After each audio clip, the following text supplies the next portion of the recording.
بسم الله الرحمن الرحيم، والصلاة والسلام على رسول الله وعلى آله وأصحابه وأتباعه إلى يوم الدين. يا أيها الذين آمنوا اتقوا الله وقولوا قولا سديدا يصلح لكم أعمالكم ويغفر لكم ذنوبكم، ومن يطع الله ورسوله فقد فاز فوزا عظيما. أما بعد، السلام عليكم ورحمة الله وبركاته. خواهي گەورە تاعات و عیبادەتمان لێ قبولکە. بیستی ڕەمەزانە بەرەو بیستی و یەک دەچین، دەشەوی ئاخیر و دەڕۆژی ئاخیرمان ماوە. خواهی گەورە بیکاتە مای خێر، یارمەتیمان بدا بتوانین ئەم دەشەوە بە ئیزنی خوای پەروەردگار، بە ئیزنی خۆی بە جوانی بە چاکتر باشتر لە ڕۆژانی تر بتوانین لە خزمەتی خوادا عیبادەت و تاعەتێکی جوان و باش و چاک بکەین، بۆی خوای گەورە داخڵمان بە باش بکە. اللهم ئامین. ئەمڕۆ بیستی ڕەمەزان، ڕۆژگاری ڕەمەزان زۆر جار شتەکانمان نەخاتە یاد. بیستی ڕەمەزانش قسەیەکی تری تایە حەزم کرد باسەوە بکەین. بیستی ڕەمەزان فەتحی مەکەمان ئەکەوێتە بیر. لە بیستی ڕەمەزانە ڕوویدا، واتە پێغەمبەری خوا صلی الله علیه وسلم فەتحی ماڵی خوای کرد، ئەو ماڵەی کە ئێستا من و تۆ دەچین، کە عومرەی پیاکەین، کە دەچین حەج دەکەین لەوێ، عاشقی ئەو شوێنەین، حەز دەکەین بەردەوام لەوێ بین، هەر نوێژێ بە 100,000 نوێژە، خەیر و پاداشتەکەی چەندێ زۆرە. پێغەمبەری خوا صلی الله علیه وسلم ڕۆژێ لە ڕۆژگار ئاوا لە ساڵێک لە ساڵان، لە ڕەمەزانێ لە ڕەمەزانان، لە بیستی مانگ پێغەمبەری خوا صلی الله علیه وسلم فەتحی ماڵی خوای کرد، واتە ڕزگاری کرد لە دەستی کافرەکان. چونکە پێغەمبەری خوا صلی الله علیه وسلم کاتێ هیجرەتی کرد لە مەککە بۆ مەدینە، چونکە ئەزیەتیاندا، چونکە ئەگە بمایان کوشت، تیرۆریان کرد، سەحابەکانیان ئەزیەتەدا زۆر، ئەشکەنجە، لە ئەشکەنجە نەما بەڵکو کوشتار دەستی پێ کرد. بۆیە خوای گەورە ئەمری کرد بە جیبریل عەلەیهی سەلام بە پێغەمبەر بڵێ صلی الله علیه مەککە جێبێرن با یاوەران ئەسحابان، ئەوانەی کەوا شایەتی یەخوایان داوە و شایەتیان داوە تۆ پێغەمبەری محەممەد صلی الله علیه وسلم جێبێرن، بە کەڵکی ئێوە نایە. ئیتر ئەو کاتە ئەوە بوو هیجرەتیان کرد و دوایەوەش لە مەدینە دانیشتن، و دوای کاتی بەڵام لەیرەدا پێغەمبەری خوا صلی الله علیه وسلم چی ئسلوبێک بەکارهێنا بۆی فەتحی مەککە بکە. فەتحی مەککە بیدون خوێن ڕشتن، خوێن نەڕێژە. لەناو عەرەبا ئەگەڕنەوە لە سیرەدا حادیثەی وا یەکەم جارە ڕوو بدا، یعنی جەیشێکی 10,000 چەکدار 10,000 لەگەڵا بوو پێغەمبەری خوا صلی الله علیه وسلم بچێتە سەر کافرەکان، ئەیتوانی جەنگش بکا و ڕزگارچی بکە، بەڵام نەیکرد پێغەمبەری خوا صلی الله علیه وسلم. ئەمە لای عەرەب زۆر شتێکی سەرسوڕمان بوو بۆ محەممەد واعەکە. پێغەمبەری خوا صلی الله علیه وسلم زۆر جار دوعای دەکرد، خوایە ماڵەکەی خۆت تەسلیمان کەرەوە، بەڵام خودایە خوێنی کەس نەڕێژێ. ئەمە ئەومان پێڵێ ئیسلام لەگەڵ خوێن ڕشتندا نییە. ئەو ئیسلامە پاکە، ئەو ئیسلامە جوانە، ئەو ئیسلامەی کە پێغەمبەری خوا صلی الله علیه وسلم هێناوێتی، قەت لەگەڵ خوێن ڕشتنا نییە. ئللا حاڵەت هەیە، حاڵەت کابرا کەسێکە خەڵکێکە ئیتر ئیعلانی کوفر و کافربوونی خۆی کردو و چوەتە سەر شاخێک و نایەتە خوارەوە، ئەمە چی لێکی؟ بە هیچ ڕازی نابێ، بە هیچ قایل نابێ، بە هیچ نابێ، چی لەگەڵا بکەی؟ ئەمە جیاوازە، حکمی جیاوازە. بەڵام پێغەمبەری خوا صلی الله علیه وسلم لەیرە ئەو کەسانی دربەدەریان کرد، ئەو کەسانی هەوڵیان تیرۆری کردن، ئەو کەسانی کە ئەزیەتی ئەسحاب و خۆشەویستانیاندا، ئەو کەسانەی کە دینەکەیان بە درۆ خستەوە، خوای جەلە جەلاله بە درۆ خستەوە، خوا پەناماندا، وەلیعاذ بالله. ئەمانە هەمووی پێغەمبەری خوا صلی الله علیه وسلم لەبەرچاوێتی. ئێستا ئەمانە هان لەژێر دەستی مبارەکی پێغەمبەری خوا صلی الله علیه وسلم زۆر زەلیلنش. پێغەمبەری خوا توانێ هەموو شتێ بکا لەگەڵانە، بەڵام پێغەمبەری خوا صلی الله علیه وسلم ئەوە بوو پێشی ئەمە سڵحی حودەیبیەی کە چی کرد؟ قرار کرد. سڵح بوو بۆ 10 ساڵ شەڕ نەبێ لە نێوانی مسلمانان، پێغەمبەری خوا و غەیری پێغەمبەری خوا صلی الله علیه وسلم.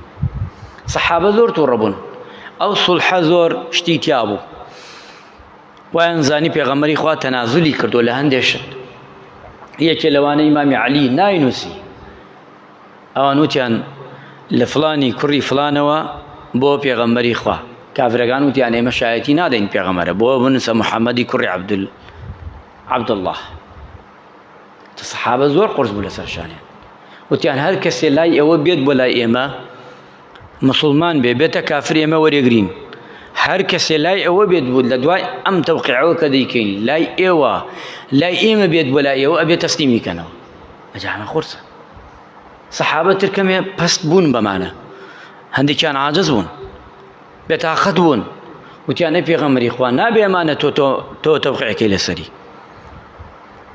یعنی وەک ناڕەزاییە بەڵام پێغەمبەری خوا صلی الله علیه وسلم وحی پێیە ئەزانێ چی بکە بۆیە قەراری دا لەسەری هەتا وای لێ هات فەرمانی خوایان جێبەجێ نەکرد سەحابە فەرمان لە سەڵح حودەیبیە پێغەمبەری خوا ئەمری کرد پێیان چەند ئەمرێ نەیان کرد کاتێک چوون بە تایبەتی کە چوون ڕێگامان بدەن کە ساڵانە حەجکەین وتیان حەجەکەن بەڵام نابێ شەمشێر بێرن ئەبێ ئێمە حیمایەتانکەین ئەمە وەک یعنی نەوعێکە یعنی وەک بێژی ئەوان مسەیترن و ئەمان هیچ نین یعنی لەگەڵ ئەما سەحابە هاتن لەگەڵ دایکی ئیمانداران یەکێ لە خێزانانی پێغەمبەری خوا و دایکی ئیمانداران لەورەدا ئەمری کرد پێغەمبەری خوا وتی هەمووتان سەر بتاشن معلومی جەنابتانە کە ئینسان بچێ بۆ حەجە بێ چی بکات دوایەوە یەکێ لە مەشاعیرەکانەوەیە گەرێت تەراش بکە ئەمری کرد سەحابە نەقیان لێوە نەهات جێبەجێیانش نەکرد پێغەمبەری خوا زۆر بێتاقەت بوو بەما چونکە ئەمری خوا و پێغەمبەر جێبەجێ نەکرێ خەتەرە هاتە ناو خێمەکەیەوە زۆر بێتاقەت بوو دایکی ئیمانداران حەفسی لەگەڵا بوو کچی ئیمامی ئەبوو بەکر هین عەفو ئیمامی عومەر ڕەزا و ڕەحمەتی خوای لێبێ وتی چی بکەم سەحابەوە قسەم ناکە ئەترسم غەزەبی خوا دابەزێ و سەحابەکانم بگرێتەوە چی بکەم لێوە پێغەمبەری خوا ئیستیشارەی ئافرەتەیەکە سەردینەکەی ئێمەکە ئەوانەی وا ئەڵێن ئیسلام مافی ئافرەتی نەداوە سەری دایە لەبەر پێغەمبەرێک بەو گەورەی خۆی ئیستیشارە بە ئافرەتەیەکە واتە یعنی ڕەئی وەرەگرێ خێزانێتی لەگەڵایەتی ڕەئی وەرەگرێ ناڵێ مە ئافرەتە هیچ نییە ئەوتی ئەی پێغەمبەری خوا باش وایە قسە نەکەی لەگەڵ سەحابەکانە سەحابەکان تووڕەن خۆت بچی بەکردەوە بە فعلی ئیشەکە بکەی و هیچ نەڵێی ئەوان خۆیان دەیکەن پێغەمبەری خوا صلی الله علیه و سلم هاتە دەرەوە حەلاقەکەی خۆی بان کرد ئەوەی کە بزان لەو کاتە سەحابەیە بووە وتی وەرە سەری مبارەکی تەراش کرد کە کردی سەحابە بەیەک و دوو هەموویان هاتن تەراشیان کرد یعنی قسەی دایکی ئیمانداران 100% تەواو بوو بۆیە ئەممەنە لەسەریان قورس بوو زۆر قورس بووە ئەم ئیتیفاقی کە کرابوو لەگەڵ ئەمەشدا تەسەور کرد یەکێ لە سەحابەکان لە شەڕی بەدر کە باسمان کرد ئەم سەحابە نازارە کەسی نییە لە مەکە کاتێ وتیان ساعی سفریان دانا و کەسبەی نییە ئەوەنە کات دەردەچین ئەچین بۆ مەکە با کافرەکان نەزانن چونکە وتەمان شەڕی نیەمە بەڵام ئەم سەحابە لە نیەتی خۆی نیەتی پاکی خۆی کە سوکاری لە مەکە نییە لە ژێرەوە نامەیەکی نووسی ئەم نامەی ناردووە کافرەکان فەرمووی حاڵ و مەسەلە ئاوایە ئەوە محەممەد ئەوە پێغەمبەری خوا صلی الله علیه و سلم تێت بۆ ئەوەی مەکە بگرێ و 10,000 چەکدارشی لەگەڵایە ئەمە نامەیەکی نووسی و دایەکێک ئەوە لە سیرا هاتووە مەشهورە ئەم جا کە نامەکەی نارد خوای گەورە وەحی نارد ئەم نیەتی چی بوو نیەتی ئەوە نەبوو خوانەکە سڕی پێغەمبەر کەشف بکات نیەتی چی بوو لە خەیاڵی خۆی ئێستا پێشەوە با باسی نەکەم کاتی حادیسەکە ڕۆدا پێغەمبەری خوا دوو سەحابی عەلی بان کرد و سەحابەیەکی دەستیان وتی بڕۆن لە شوێنەکەیە خەڵکە ئەچێ بۆ مەکە لەوێ لا ئەدا بژین ئاوی لێیە لەوی سراحەتێکە نەڕۆن ئافرەتێک دێ نامەیەکی پێ نامەگەرێسێن بەو ناو نیشانە ئەوان شەچن ڕاوەستن ئافرەتێک دێ پێڵێن نامەکەی لاولاتر لاوڵۆڵە پێم نییە ترە ڕەشەی لێکەنەوە شتانە تەسلیم هەیە نامەکەی لێسێنن نامەکە دێنەوە لە سەحابە فڵانی کوڕی فڵان سبحان الله ناوەکە نایەتە یادم چەند جاگەرەکمە بێژم نایە. ئەمە نامەکەی خوێندەوە ئاوە تەماشای بینی ئەم سەحابە بەشداری چی کردووە بەدریشی کردووە. ئەیتە سەحابەکان کۆمەڵیان ما ئەی پێغەمبەری خوا ئەمە منافقە، ئەمە سڕی تۆ کەشفەکە حەدی ئەوەیە بکوژرێ چۆنە بێت تۆشتی وا بکرێ. پێغەمبەری خوا پەلەی نەکرد لەوانە. خوای گەورە لی پرسی وتی مەبەستە چی ئەمەت کردەوە؟ وتی ئەی پێغەمبەری خوا بەو کەسەی کە تۆی کردەتە پێغەمبەر هیچ مەبەستێکم نەبووە ئیلا ئەوە نەبێ وتمان ئەمە لەشکری ئەچێ من کەس و کارم نییە لە مەکە نەکوا ئێمە بشکین بۆی ئەم نابە بێتە بەڵگەیە بۆم لەوێ بەیانی ئەگەر گیریای نەگەشتێ بووین وەک یارمەتی دەرێکم بێ. ئەمجا خوای گەورە ئەوە بوو لە وەحیا هات فەرمووی ئەم سەحابە ڕاستەکە. ئەمجا پێغەمبەری خوا فەرمووی بەشداری بەدرت کردووە، خوای گەورە وتی عەفیان بکە، عەفی کرد. یعنی تەسەوور کە پێغەمبەری خوا صلی الله علیه و سلم ئەمەش هاتووەتە سەریا لەو حەدیثە و باشانش ئەو بوو دوای نوێژی بەیانی کەفتنە ڕێ. پێغەمبەری خوا صلی الله علیه و سلم حتا چووەتە مەدینە دوعای کردووە، سەری مبارەکی نزم کردەتەوە بەسەر گوێ درێژەکە دوعای کردووە هەتا چووەتە ناو مەککەوە بۆ ئەوەی شەڕ دروست نەبێ. بەڵام ئەوان کاتێ بینیان 10,000 چەکدار هات بەڕاستی ئەوان قووەتی ئەوەیان نەبوو کەوا ڕوبەڕووی پێغەمبەری خوا صلی الله علیه و سلم بوونەوە. ئەمجا پێغەمبەری خوا داخڵی ناو کەچی بوو داخڵی ناو مەککە بوو.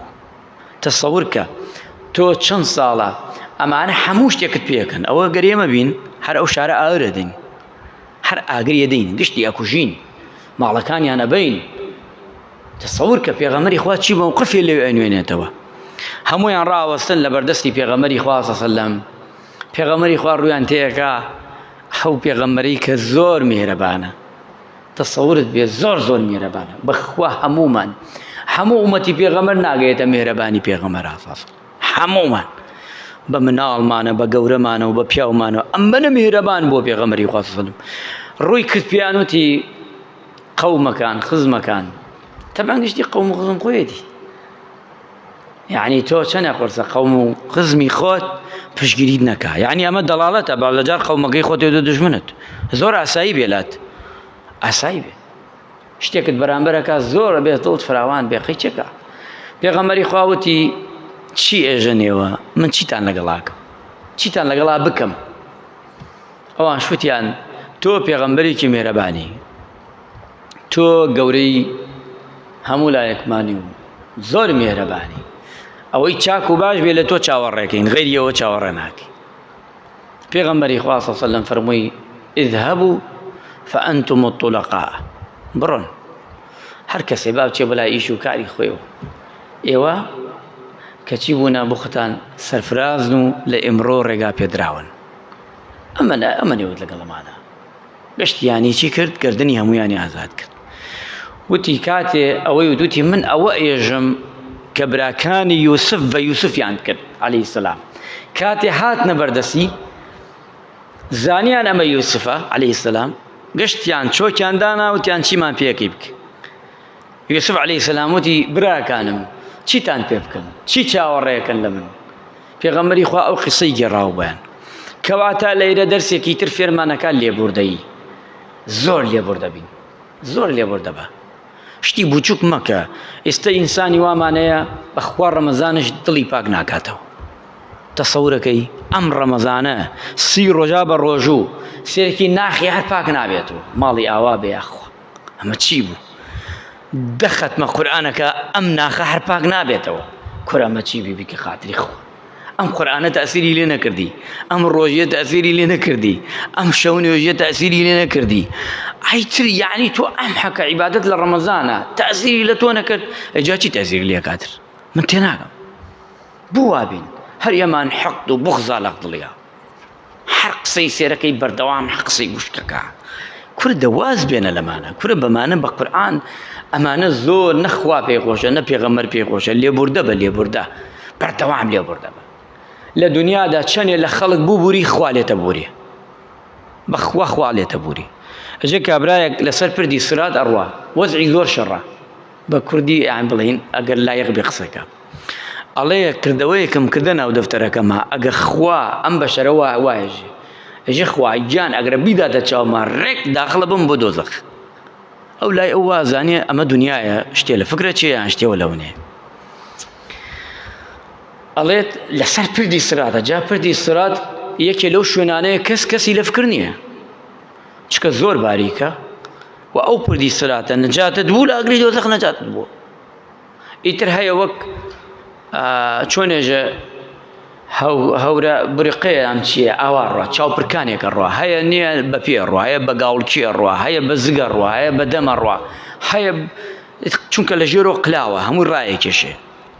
ژێرەکەی ئاگری دۆزەخە و پانەکەشی پردی سراتە. ئەلەوێ لەو کاتەدانێ لە ناوڕاستی پردەکە یەکی ئاوادا دەبام پشتیا ئیتر ئەلێ لیا بڕێ وەک بێژێ ئەر وەڵا بەخوا ئەهلە ئیرا بەخوا مەعین تەواو پێمان زانی ئەو نیەتی وایە شتەکە. ئەڵێن ئەو نامەیە لە خواوە بۆ تاتە مەلایکێ. ئیتر ئەم وەزعی تێک چووە نامەکە ئەکاتەوە ئەڵێ فڵان کەس عەبدەکەم بەندەکەم ئەها لە فڵان ڕۆژ بەین خۆت و خوا لە نێت تاوتت لەبەر ڕەزامەندی خوا لە فڵان کەس خۆش بووم، یان لە فڵان ڕۆژدا عیبی کەسێ لاد بوو لەبەر من دادپۆشی، ئەوە ئەمڕۆ لەسەری ئەم پردە بە ئیسراحەت ئەتپەڕێنینەوە. ئەو نەم پێی خۆشە چونکە لەورا زۆر پێت خۆشە بەمە، چونکە پێغەمبەری خوا فێری لێبوردەوەیمانەکە. هەر زۆر ناخۆشە ئێمە مزگەوت بین لێبوردەمان نەبێ، دڵمان گەورە نەبێ، لە یەکتری خۆش نەبین، دڵمان پاکەینەوە بەرامبەر ڕەمەزان فێری ئەمەمانەکە. ئیسە تو بۆچی زەکاتە دەی؟ بۆی ماڵەکەت پاکەیتەوە. ئەی دڵت چۆن پاکەکەیتەوە؟ تەهاد و تەحابوو خۆشەویستی چۆن زیاکە؟ هەدیە ببەخشە، قەڵم جافێکی بەرێ، پارچە کلێنسکی بەرێ، دەبێ ئاو بێنە، خورمایەک بدە. ئێواران دانشی لەسەر فرەکە ئەگەزانی کەسێک کەمە دڵی گرانە بڕۆ خورماکەی بۆ تەقدیم کە، ئاوەکەی بۆ دانە، با خۆشەویستی دروست بێ. ئەمانە زۆر ئەرکی جوانەیە پێغەمبەری خوا فێرمانەکە. ئەمە فەتحی بە کورتی فەتحی مەکە بوو، پێغەمبەری خوا صلی الله علیه و سلم دوایەوە مەکە کەوتە ژێر دەستی پێغەمبەری نازدار صلی الله علیه و سلم و هەرچی بدەکانە شکان و دوایەوە لەوانە خۆش بوو و دوایەوە ترەوەی خوای گەورە ئەمری پێکرد ئەنجامیدا. خوای گەورە ڕەحمە و مەلایەتمان بکە و عاقبەت خێرمان بکە و لەشمان ساغ بکە. یا ربی خوای دڵمان پاکەیتەوە، یا ربی عیبادەتەکانمان لێ قبوڵ کەی خودایە، یا ربی ئەم دەشەوە ئەم دە ڕۆژە ماوە خوای گەورە تەوفیقمان بدا بۆ شەو ڕۆژەکەی بەرەو ئینشاء الله کۆتایی بمان با و تووشی خێرمان بکە. صلی الله علی محمد و علی آله و صحبه اجمعین.